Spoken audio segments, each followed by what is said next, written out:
for the sake of goodness, love, understanding, charity, we sort of pursue the same ambitions that I've tried to sort of engage you in over the past couple of days. It's been very tough. It's not been easy, but I believe that it is worth it, because it's been very worth it with me, and it's very good to sort of have the opportunity to interact with you good fellows out there. I really humbly sort of extend my greetings and my sincere appreciation to whichever way that you have thought and viewed it through, or you've taken the time to sort of listen or taken through to watch the video and analyze things yourself. And I'm sure probably there are changes going on at the moment. There are people who have agreed with the views that I have, and there are people who probably wouldn't. I'm not surprised about that. I expect such things, because those things are possible.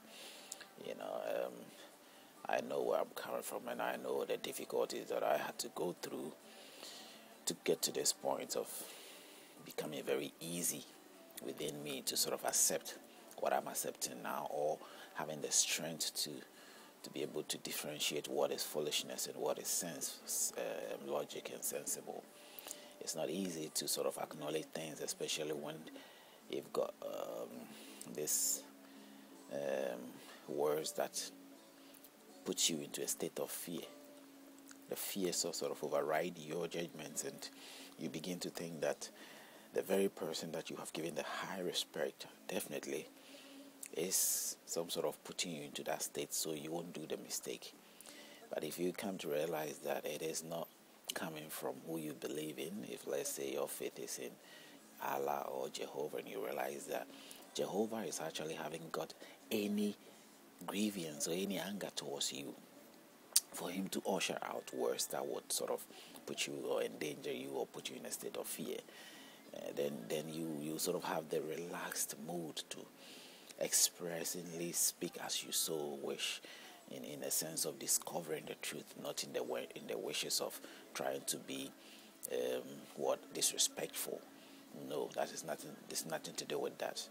There's a difference between approaching issues and sort of questioning in a very good and acceptable way. It's a nature of seeking for answers. And you have every responsibility. It's upon your shoulder to have that sense of responsibility, or that sense of ability to question and enable you to get the answers that you require, the true answers that you require. Anything can happen to anybody in this life that we live, and we don't have answers to anything. Nobody has openly and clearly, in a satisfactory way, declared himself to be God, in order to know that, okay, we have got the truth from him, or he has really confirmed anything that we can guarantee our future thoughts or our religious faith that we have. It is all a matter of seeking to get answers, seeking for the right answers and all that. So in that sense, you don't have to get yourself entangled with fear and not being able to confront issues as you are meant to. There's nothing evilish about it. I've said it and will say it many times. And I also say that the fact that you seek this book, even if you go to the religious book, they all have institutions to teach these things, but they follow through to say we are going to teach according to what the scripture directs us to do. But all of them have gone to the theological studies, which they ask questions and put themselves into that state of examining, and researching to find out the true definition or the true interpretation that they need. It is not necessarily holy guidance from God. When a group meet together, the abilities of each one, interacting with each other and suggestions being made, at the end of the day, for them to arrive at a very good answer and a good interpretation for the book to be passed on to many others. So it's just like any other way of translation. It happens here and there. But I think that if God has anything or Allah to do anything with these books, He will definitely give you the ability to understand. You don't have to debate it through a second party or a third party. He will give you understanding. He will speak to you, and you will you clearly understand what He wants to speak to you. Because He put the tongue, the words in your mouth. So what is the problem? It says so in the Quran. He put the words in your mouth. So why would you think otherwise? Why would you think otherwise? I will sort of think that you know the answers to life, and you sort of embrace it in a way that it should be embraced, and that is what matters. You cannot spend your life trying to please anybody, So yeah, it is so.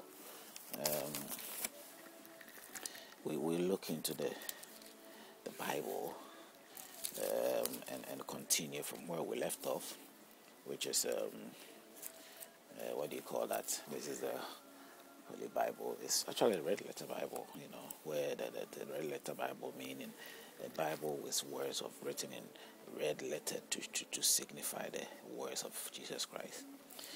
In the book of Deuteronomy, we're touching on issues regarding worshiping.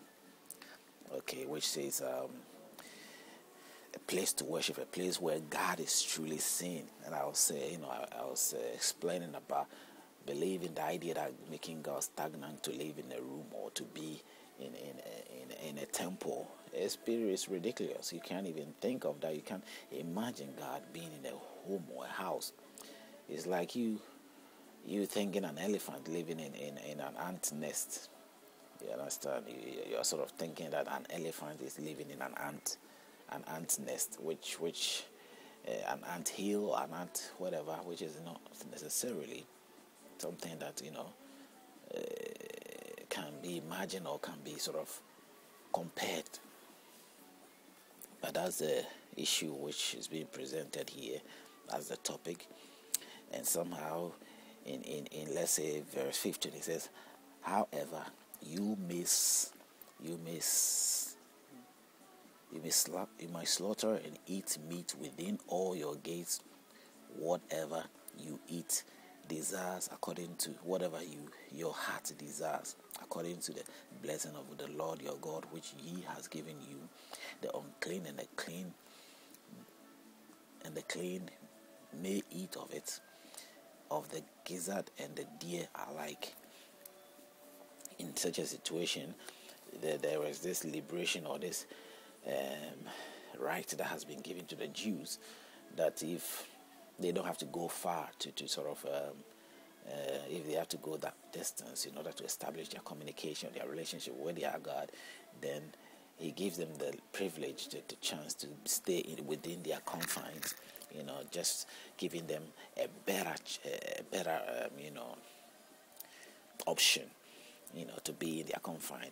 And even to the extent that they shouldn't even worry themselves and say they want to eat just clean food. They can eat the unclean and the clean food, everything, and still everything will be fine, which has been an abomination not to touch unclean food. But at this point, they are being told to eat the unclean food and the clean food, and God will have anything to do to say against them.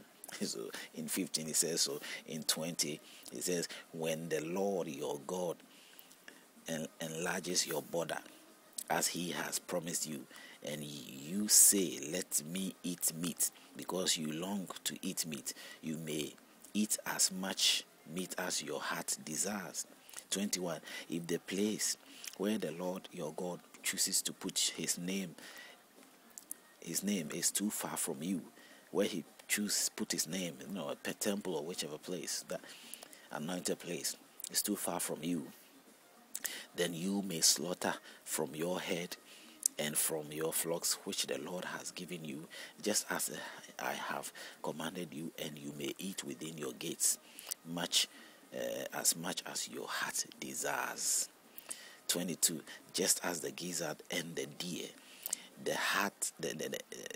just as the gizzard and the deer,